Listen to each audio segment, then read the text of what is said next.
you? Good, thanks. Have you been in touch with Jose Mourinho at all? It's a shock. We had a couple of messages, just to wish him well in his new role, as he's always done for me. So, now we had a couple of messages. What does he bring to Tottenham, and why is it that he seems to be able to have an immediate impact wherever he goes? Well, I think history and results speak for themselves. The trophies, titles that he's managed to win over his clubs that he's worked at are not things in sport like that. Are not shocks, not surprises. They're because of hard work and what you put in, and he's done that consistently at the teams that he's been at. So that's what we measure him and measure us as managers by. The other thing with that is that wherever you go is a new beginning. So I don't think you can rely on that yourself, and I'm sure he won't be behind the scenes. But that's why people will hold up his record and expect big things from him. With him back in the Premier League, does it make things tougher for everyone else? Does it make things tougher for you, for everybody else? Well, it keeps him off Sky Sports for a while, which is one thing. But it's he's got a good team. They're a very good team. And at the start of the season, when you look at Spurs, there are a lot of people's favourites to be in the race to win the title. Now, I know they've had a difficult start, but I think when you look at what Pochettino has built over the last years, I've got huge respect for what he's done at that football club. And I think what Mourinho takes on is a group of very good players, even though they're in a slightly false position, I believe, at the moment, for whatever reason. So it will be tough because they have quality players, they have a quality manager, and they have all the structure there. They have a training ground, a stadium, and all those things. So, they're going to be a threat, without a doubt, Tottenham. Do you think it puts them back in the race, back in the top 4 race? Yeah, without a doubt, they're in the top 4 race. I think that was the story at the start of the season, and it will be the story now and at the end of the season because of the quality. When you look through their team, pound for pound, it's why they've been there in the last 3 or 4 years. It's why they reached the Champions League final. You look at their players throughout the squad in depth, the strength that they have. You look at the individual talent they have, particularly in forward areas. Off the top of your head, anyone with Harry Kane in their team and players like that are going to be a threat. So, I knew that before, and I know that now. Did it surprise you that he went to Spurs, especially after what he said when he was Chelsea boss about not going to Spurs? Well, that's only his decision, and you only make that decision as you go. And I think Jose Mourinho has managed a lot of football clubs over a long career, and sometimes that's what happens. So that's his decision, and whether fans judge you or not for it is not something that's out of your hands. It's something that you take those decisions, and you'll see. But I think as a professional, you have to understand the right to work. But we do also have this sort of tribal instinct in this country where fans react to that. But that remains to be seen. Last couple, Ian. Well, given your association with Chelsea, then, could you ever see yourself at Tottenham? I can firmly say no, and you can replay that again in 10 years or whatever you want. But no, it wouldn't happen. But I think things are different. As I say, Jose Mourinho works at a lot of football clubs, and we have to respect his right to work. On the other hand, I was here for 13 years as a player, have an absolutely deep feeling for the club, and I obviously went to Manchester City for a year at the end of my career, but Chelsea is certainly something very close to my heart, hence why I'm so proud to manage this club. And hence why, unfortunately, I wouldn't manage Tottenham. And that's no disrespect to Tottenham. I've got a lot of friends that are Tottenham fans and Arsenal fans, etc. But sometimes there are feelings when you're in it that there are some things you wouldn't do. Not disrespectful to the club, but just because of what Chelsea's given me over my time here as a player, what it's given me now, it's something that's certainly not on my list.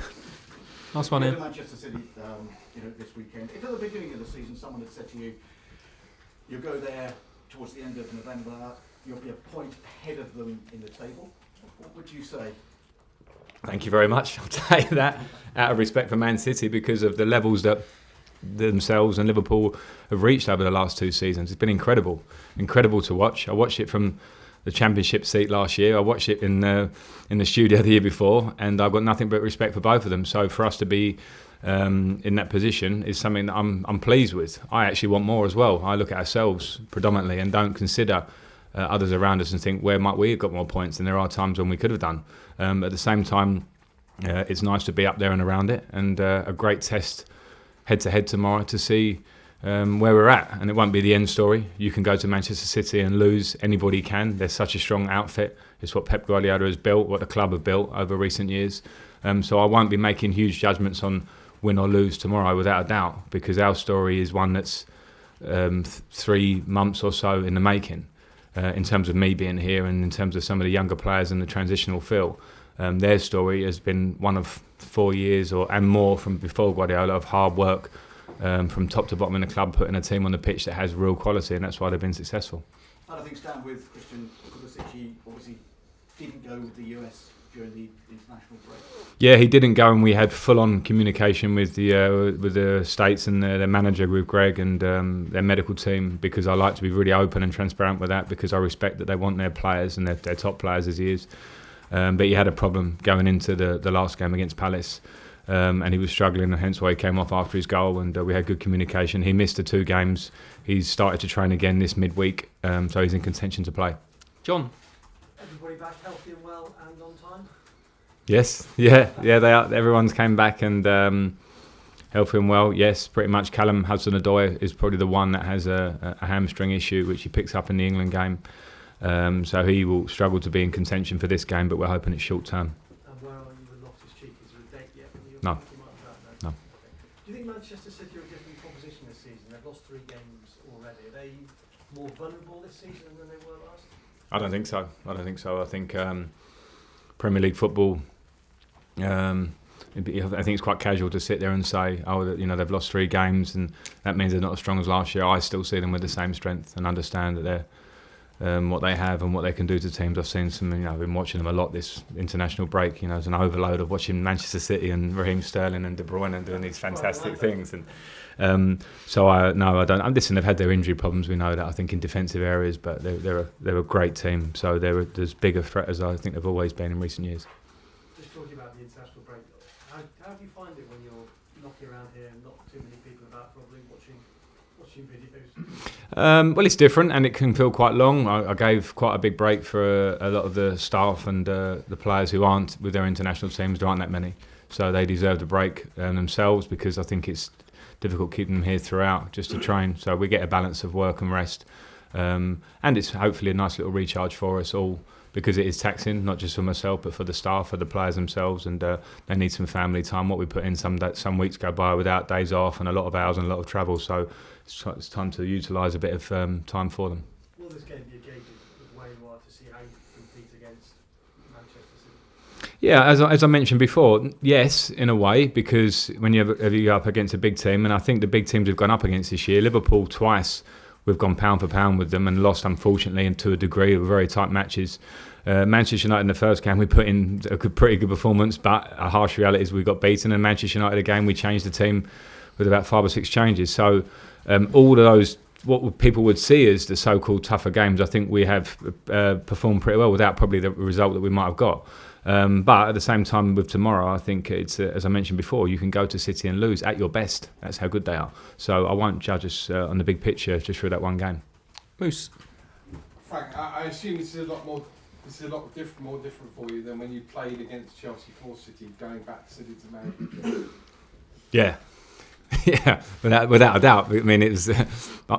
I'm back here. I just mentioned about what I feel for this club. So to manage them is a proud honour. And in terms of going up against City, it's a club that I had a great time at for a year. From how the club, the structure of the club, the fans. I live central in Manchester. I've got on with the players. I really, really love my time there. So I go back there with nothing but good feelings and about my time there and what they've done since, because I look out for them a little bit. But I am Chelsea manager. Everyone understands what I want tomorrow. I want to take a team there to go and absolutely compete and try and win. In terms of competing and winning, is the idea to go there and be on the front foot? I mean, is attack the best form of defence? I think it's probably too simplistic to look at it that way, because there are times when you understand that City will put you under pressure. So there are times when you have to defend, whether you're defending in your own 18-yard box or whether you're defending up the pitch to try and keep them away from your goal. So we'll try and be a continuation of our recent form. And of course, playing against City, the level that they are, it makes it an even tougher test. During the international break, first England goals for Tammy and for Mason. I mean, if they haven't scored, if they haven't been exceptional up till now, that's just the icing on the cake, isn't it? Yeah, brilliant for them. I was so pleased to watch them play, watch them score, and again, that's a little continuation of their form. And I know from being that younger player with England that when you go away and something like that happens, it helps. It boosts your confidence. It gives them another sense of feeling at home at that level at that stage as well, which for your all-round confidence is a great thing. So I was very pleased to see that. And finally, Pochettino being set this week. I mean, most people would have thought that couldn't happen this season. There were a group of managers that couldn't be sacked, including yourself. So you're in an elite group of managers now. I think it's just you, Guardiola, and Klopp, isn't it? No, it's certainly not. It's certainly not. What I will say, while you ask about Pochettino, is that I've got huge respect for him. I've met him a couple of times. Once when I was on my coaching badges a couple of years ago and went to the Tottenham training ground, and the hospitality and the time that he gave me when he didn't really need to was something that was pretty special. And I watched from afar when he's taken that team and done incredible things with younger players, with the development of the team. And he moves on, and I wish him very well, because I think he's a very, what's the word I'm looking for? He's a classy man in how he works and how he is. So wish him well in whatever his next challenge will be. Okay, last two, and then we've got to finish Martin and then Carrie at the end. Hi Frank, you've got Jorginho available again tomorrow, and you haven't had Jorginho and N'Golo Kante available very often in the league games. I think they played 3 league games for you so far. You know it was a big issue last season how Sarri used the two of them. I'm not expecting you to tell me how you're going to use them on Saturday, but how have you addressed the issue? Are you looking at things that you might change, or how do you see them as a pair or as a different kind of role as an ex-midfield man? You know all about it. Yeah, I want it to be a positive issue for starters, because on top of that, you mentioned Kovacic, and I think many people in recent games would look at him as one of our outstanding performers, quite rightly. And obviously Mason Mount, and obviously we have Ross Barkley, we have Ruben coming back. But in the terms of people that are very fit and playing regularly at the moment, it's great for me.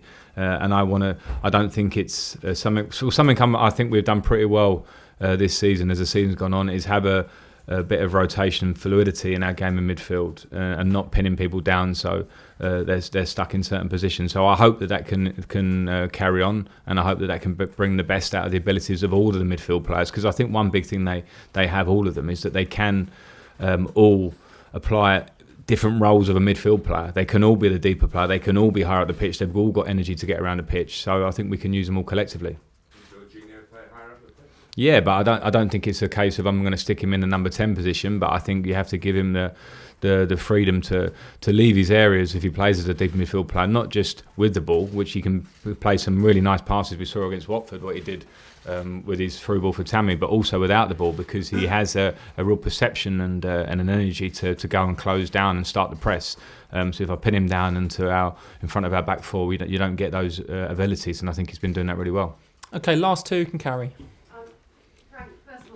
Huge encounter. Are you quite grateful for Jose for taking the tension off this match for your young team? I don't mind. You know, I think it's been a good viewing for us all, and I think that having the Premier League, having people of such character and quality as Jose Mourinho is a great thing.